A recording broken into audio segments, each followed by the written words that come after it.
Welcome to Lola's Frugal Life Podcast. If you're on a mission to be more frugal with both your time and money, you're in the right place. In this podcast, we talk about topics that help enhance living a frugal lifestyle.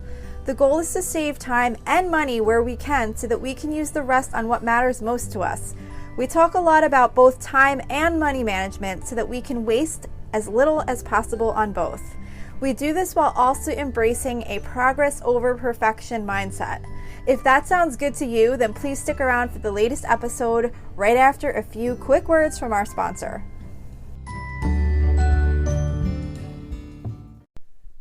Hi everyone, welcome back to Lola's Frugal Life Podcast.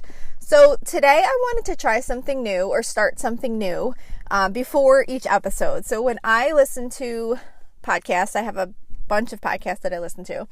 And a lot of them have a segment where it's either a life update or loving lately, that type of thing, where they share a little bit of more personal information that's just kind of fun. I really enjoy that. So I thought I would try to start to do that before I get into each topic each week. I was going to say if you don't like this or you'd rather I don't do it, then to let me know. But then I was like, that will make me feel really bad. So don't tell me. No, it's okay. If you really, really don't like it and you'd rather me just get straight into the topic, I guess you could message me, but be very nice about it because it will hurt my feelings. No, I'm just kidding. No, it will. But anyway, so I'm going to try this out. Hopefully you guys like it. And I guess I will never really know because I'm hoping that no one will send me mean messages saying they don't like it. But anyway, so this will be real short. I just figured it would be nice to kind of share a little bit more personal side of myself with you guys in addition to the topics that I talk about. So quick life update. All that's going on right now for me is back to school, which is obviously what prompted this topic today too, of back to school and changing seasonal routines. So I have 3 kids. My older 2 are out of high school, but my youngest just started her senior year of high school. So it was pretty exciting. We're doing really well so far this year. Last year was really, really challenging with getting her on the bus each day, with me running around, chasing her, telling her she had 15 minutes left, 5 minutes left, 2 minutes left, 3 seconds left. You're going to miss the bus. You're going to miss the bus every single day. So I have decided to be much more chill about it this year. I'm trying really hard to not get involved at all in her getting ready and just do my own thing. She's 17. She's going to be 18 next month. So I feel like I really need to back off. I probably should have backed off a while ago. But she is, it's been working out so far. We had a great first 3 days. Her friend is driving her to school. She drove her to school 2 of the days, so that was really nice because I didn't have to worry about a bus at all. And then the one day that she did take the bus because her friend didn't feel good, she got on the bus just fine, all by herself. And I figured, you know what, if she misses the bus, then I'll drive her. It's not that big of a deal for me to drive her. I mean, I definitely prefer not to because it's probably like a good 15-20 minutes to school from our house. But either way, it's not the end of the world, and it makes it for a much more peaceful morning for me to just let her get ready on her own and just hope that she makes the bus. So that's what's going on with that. We also just got back from vacation in Colonial Williamsburg, Virginia. I had never been there before. I loved it so much. We had such a good time. It's just really beautiful there, and the I don't know if they call them interpreters or, you know, the individuals that kind of dress in the period clothing and tell the history information were just great. They're so knowledgeable. And my oldest son, who's 22, is like a total history nerd, and he just loved it. I mean, all of us loved it, but for him, it was just like the greatest thing. So we really loved that. And then one loving lately that I just thought of is my Kindle. So I haven't had a Kindle for many, many years. I usually read on my phone using the Kindle app or the Libby app. I mostly listen to audiobooks, but I do always have one digital book, I guess you would call it, that I'm reading, but I'm very slow at reading like that because I don't always have a lot of time to sit and read. So I usually have earbuds in my ears listening to an audiobook when I'm like cooking or cleaning or whatever. But I do usually have one book that I'll read here and there, like maybe on my lunch break or if I'm sitting down at the end of the night. But it gets hard to read on your phone. It's just not very friendly to your eyes. So I finally got myself a Kindle a couple months ago, and I've been using it a lot more lately, and I just love it. I brought it on the vacation with me, and it was so nice to just get up in the morning. We were camping. We have a pop-up camper. So I would get up and I would sit outside in the morning in a camp chair with my Kindle and have my little iced coffee and read. And it was just really great. So I'm really loving that. So if you enjoy reading and you don't have a Kindle, I know they have sales often, and it was definitely worth it. And it does sync with the phone too. So I read both on the phone. If I'm at work, I'll just read on my phone. And then if I'm at home, I'll read on the Kindle, and they do sync with each other. So, if you pick up the Kindle and you last read on your phone, it'll ask you if you want to go to the most recent page that we're on the other device. So I've really been loving that.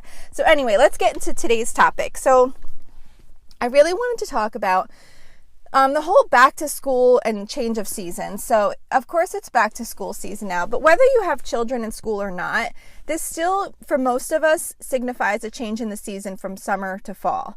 For all of us, it signifies that change. But for some of us, the temperature difference that we're going through isn't the same if you live in one of the hotter climates. But either way, it's still a change. Whether it's now because maybe you live in a hotter climate and it's been too hot to go outside and now you're going to get to start to go outside, or if you're more like where I live in a more moderate climate, we're in New Jersey, we kind of we'll still do a lot of fall stuff outside, but it's kind of less. The outside stuff kind of lessens. The pool gets closed, all that kind of stuff. So it's really a change in the season, whether you're going from really hot to not so hot, or if you're going from doing a lot outside to not doing a lot outside. Plus, if you have kids and school starts, the whole thing, there's usually a big kind of change in routine when we go from summer to fall. And the thing is that even though we might have had some routines in place that we really loved prior to the summer season, and it was only a couple months ago, we often forget what those routines were. We establish new routines based on our current situation, and we don't always remember those great routines that we had in place before. So it's not important to reestablish those exact routines that we had before. We don't want to delay establishing good routines because we focus too much on trying to remember what we were doing before. So instead, we can really just kind of focus on figuring out what works the best as the season is changing, and then get ourselves set up with something that works for us right now. And then, of course, we can always improve our routine as we go. And a lot of times the old ones just kind of naturally fall back into place. But sometimes if we're kind of just delaying figuring out what we're doing every day because we're not really sure exactly how we did it before, we can wind up just procrastinating, and then that just makes for not a very nice flowing day. Sometimes, our routines have to change, not only because of the change in season, but this happens too if there's a change in our situation. Our work schedules might change, either getting a new job or just being in a really busy season at work. Sometimes there's an illness or a holiday season can throw us out of routines. And although our routines help keep us on track and help life run more smoothly, sometimes parts of them get put aside and forgotten about during some of these situations. So whether you need to reset your routines due to the season or just because of a change in your life situation, again, don't shoot for perfection. You don't need a perfect routine. Just avoid procrastinating and start small, because once your basic routines are in place, you can always adjust them to make them even better. But when we notice these changes in how our day is flowing, we really want to kind of think about what things we want to happen each day and how we can best set up routines to accomplish that. Because the thing is that routines that work at certain seasons or times of our lives don't always continue to work. The timing of things change. Sometimes certain parts of the day get busier and other times get freed up. For example, in the summer, I take about 20 minutes each morning to water my plants. So when the summer is over, I'm no longer watering those plants in the morning, which frees up about 20 minutes to do something else. So prior to the summer, I was using that time to get some work done, either on the podcast or update my budget or something like that. But it's sometimes not always easy to remember what you were doing with that time before. Like in this situation, I kind of do remember that is what I was doing. But sometimes, like, we just naturally put these new routines in place. And then when we're not needing to do them anymore, we don't remember like what we used to do at that time. And that transition between the seasons can kind of leave us feeling a little bit out of sorts without taking some time to kind of reset and get new routines back in place that kind of fit with this current or upcoming season. And some of the things, some of the areas where where I can think of that we really kind of have changes that occur are things like clothing. Most of us have some sort of seasonal wardrobe. We can get into the habit of wearing certain clothes for the season that we're currently in. And if you're like me and you do a semi-uniform where you kind of wear mostly the same type of thing like every single day, you can really get into a routine of your daily favorites. I am not looking to give up my comfortable shorts and t-shirts just yet, but I know I'm going to have to. But I know that from now on, very soon I'm going to be loving my leggings and my comfy sweatshirts. So it's really just kind of saying, okay, this is what I've been doing every day. This is going to change. And then this is what it's going to look like going forward. Cooking routines too. That's another thing that really changes with the season.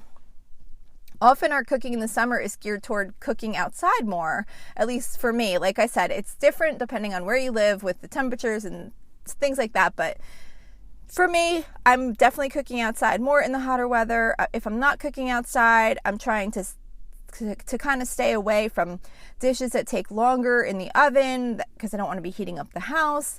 Sometimes we just cook quicker and easier meals because we want to be able to spend more time outside or to do fun summer things. So our cooking routines can be a lot different in the summer than they are the rest of the year. And if you're like me, you need to readjust and remember the things that you used to cook when it wasn't summer, because I just kind of forget. I get into this new routine of summer dishes and I kind of forget some of the things that I used to make in the previous season. So in the summer, I'm cooking more, like I said, simpler things, but I'm also doing things like incorporating more tomatoes and basil from my garden as much as I possibly can. But with the fall coming, I know I'm soon going to receive a request from one of my daughters to make pumpkin chili, because that is one thing she asks me pretty much every September or October, because it's like she's very into the change in the season and the pumpkin spice and all that. And I have a pumpkin chili that I make, and every year around this time she's like, Mom, when are you going to make pumpkin chili? So it's more just, thinking back and just kind of remembering what are some of those seasonal things you used to cook, or, using seasonal ingredients, or even just those things that, cook in the oven longer, or, maybe more complicated meals that you have a little bit more time because you're inside cooking now and you're not doing so much outside. So just kind of take some time to remember those seasonal favorites and add them to your upcoming meal plans. Then cleaning routines. Cleaning routines definitely change seasonally for me. Summer is my favorite season, so I really kind of cut back to basics when it comes to cleaning during the summer, because not only do I want to be able to spend more time outside doing things I enjoy, it's also a really busy season for me at work. So it's kind of hard. So I'm really limited on time during the summer. So I really basically put all deep cleaning aside during the summer season, and I'm really just kind of focusing on the basics. Laundry, dishes, cleaning the bathrooms, that type of thing. But as the weather gets colder, I don't mind staying inside more and getting some of those other things done. In the summer too, there's likely more outdoor home maintenance tasks going on. Like maybe you're taking care of a pool, or watering plants, or pulling weeds, or cutting the lawn. And with those things likely being removed from your schedule, sometimes that gives us the time that we can use to do some of those deep cleaning tasks that we may have put aside during the summer. And then even like our fun and relaxation activity routines change. So, in the summer, I make it a point to go float in my pool, and read. I like to float on a raft and have my, I use my phone for that, for reading in the pool, because the phone's supposed to be waterproof, but I don't know, whatever. I wouldn't bring the Kindle in the pool, but I do bring my phone and I'll float around and read. at least once each weekend as long as I'm able to, if we don't have anything major going on. But with that routine going away, it's important to keep something in place to spend time doing something that I enjoy on the weekend. So in the fall, I love to do puzzles, and I'll also still be reading too. Like last year, I set up a table with a puzzle on it in my family room, and I would spend a little bit of time each day trying to work on it. So this isn't something that I would do in the summer because I would rather spend the time outside. So just try to remember maybe like what were some of those fun things that you enjoyed doing when you weren't outside in the summer so much, or if you live in a hotter climate and you're not going outside so much now because it's too hot, as the weather's cooling, try and think of like what are those different things that you used to do and try and bring those back and make time for those in your new routines.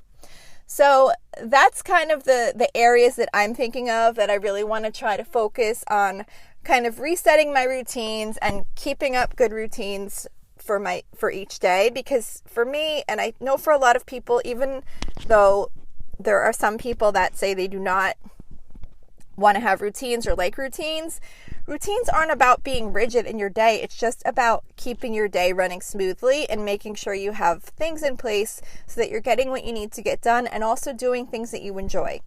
So I hope that maybe this gave you some ideas of how to get your routine set up as we transition into this new fall season.